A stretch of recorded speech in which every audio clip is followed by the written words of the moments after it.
Big Al. Hello, everybody. It's Big Al with some more content for Lord of the Rings Rise to War. If you haven't already, please subscribe to my channel. Smash the like button on my videos if you've learned anything, if you like the content.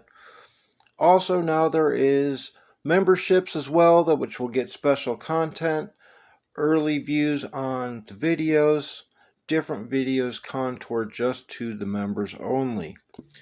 You can also tip me with the thanks button and hit hype on the videos as well. That helps out as well so I get more recognition from YouTube. So, now let's start the video. Okay, on this video I am going to talk about the Aragon and King of Men. First, let's talk about the terminology. If it is this Aragon, King of Men, when people talk about him in chat, they are going to put KOM. Then when they're talking about this one, they should just talk about Aragon in chat. Okay, so let's take a look at both of their skills. Well, he has 2 damage skills and 2 support skills. So let's take a look at his damage skills. Andro deals 420% physical damage to 2 enemy formations, damage dealt plus 10. Then he's got Strider, 540% physical damage to 1 formation, and it gains Keen Eye. Now let's take a look at King of Men's damage skills, because he is the same way. He has 2 damage skills and 2 support skills.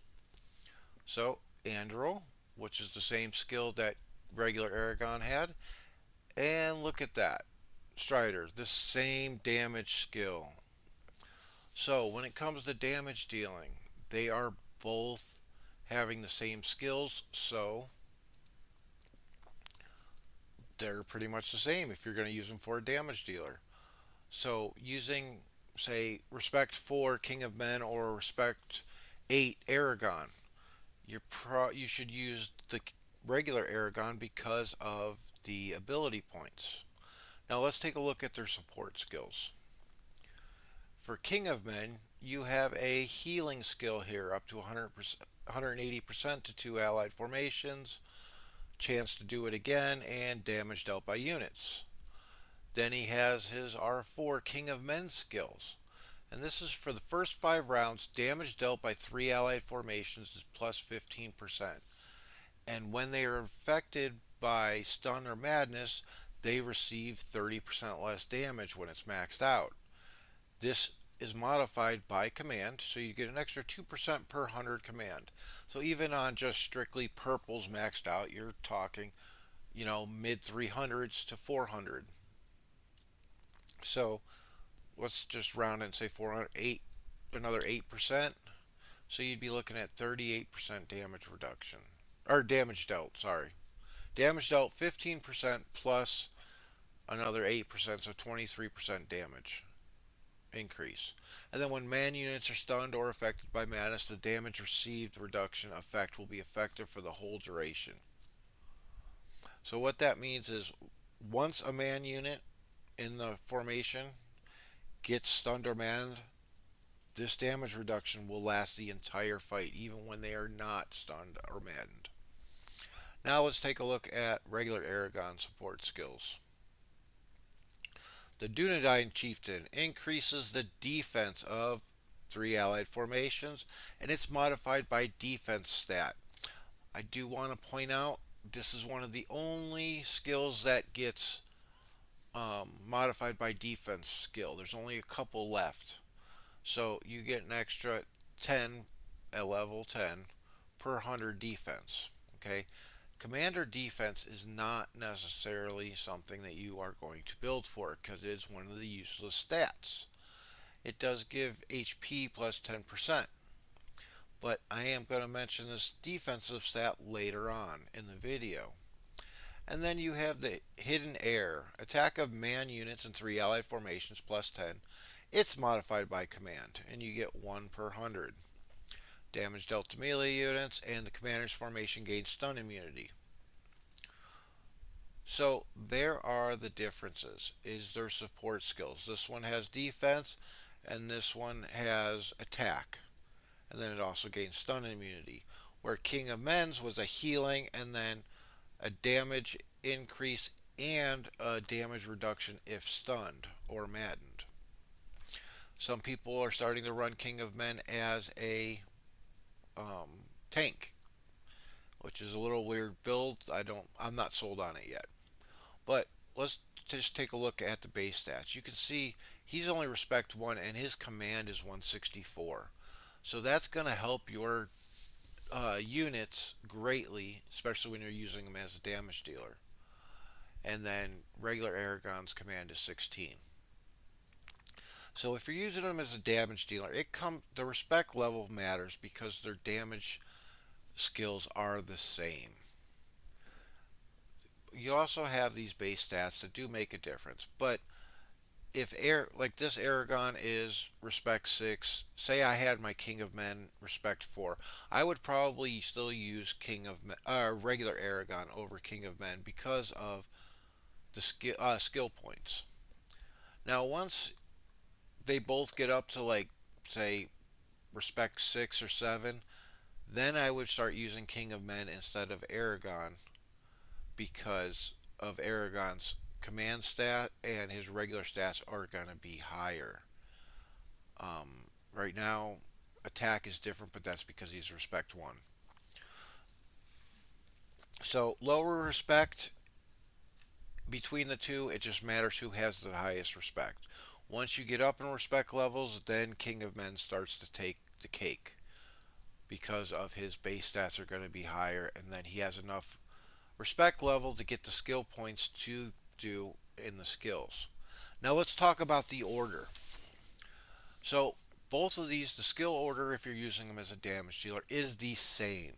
You are going to put points into Andril first, and that's because this damage dealt plus 10% for 2 rounds.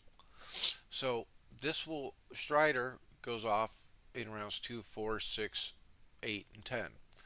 But this extra 10% is going to help Strider later on in the fight so that it gets that 10%. So you go Andril first, you go Strider second. This Keen Eye is nice with all the Gil and Undyings in the game at this point. Now, as far as your extra points, do you put them in the healing or do you put them in King of Men? It depends on your army as a whole. But if you have some unit damage, unit attack in your army, this will probably be good. And it's also good because of the damage received when stunned or maddened. Now let's go take a look at Aragon. Okay, him, I believe in this Dunedain Chieftain because this one is specific on man units. You're not going to be using man units most of the time. They're just not beefy enough, especially in 3 allied formations. So this Dunedain Chieftain gives defense to the allied formations, and that's unit and commander. And then it's modified by defense. Well, let's take a look at this. So when you're talking commander defense, a lot of the gear for damage dealers has commander damage built in. Okay, that one's got unit defense. So let's go to the helmet. Like if you're using the Cask of Pride, it's got some defense. The helmet has unit defense for purple.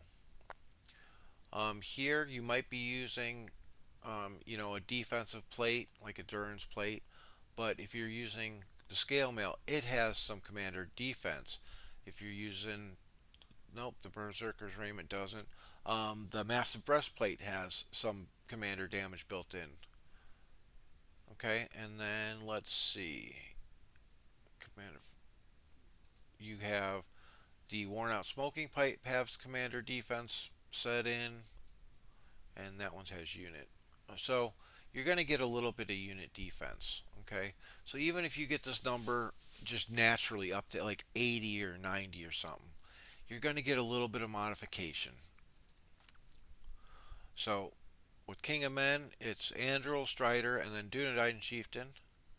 And then King of Men just depends on your army. You're going to do Andril, Strider, and then probably King of Men. So those are your options. Those are your differences. If they are the same respect level, you'll use King of Men. If Aragon has a couple levels, respect levels on King of Men, you'll use him until you get to the higher respect levels. So there's some of the differences and the things that are like between the two. Don't think just because he's mythic he's automatically better. Like I said, the skill points matter in this situation. So that's going to be it for this video. I hope that clears up some things for you. So, as always, make the most out of what you got.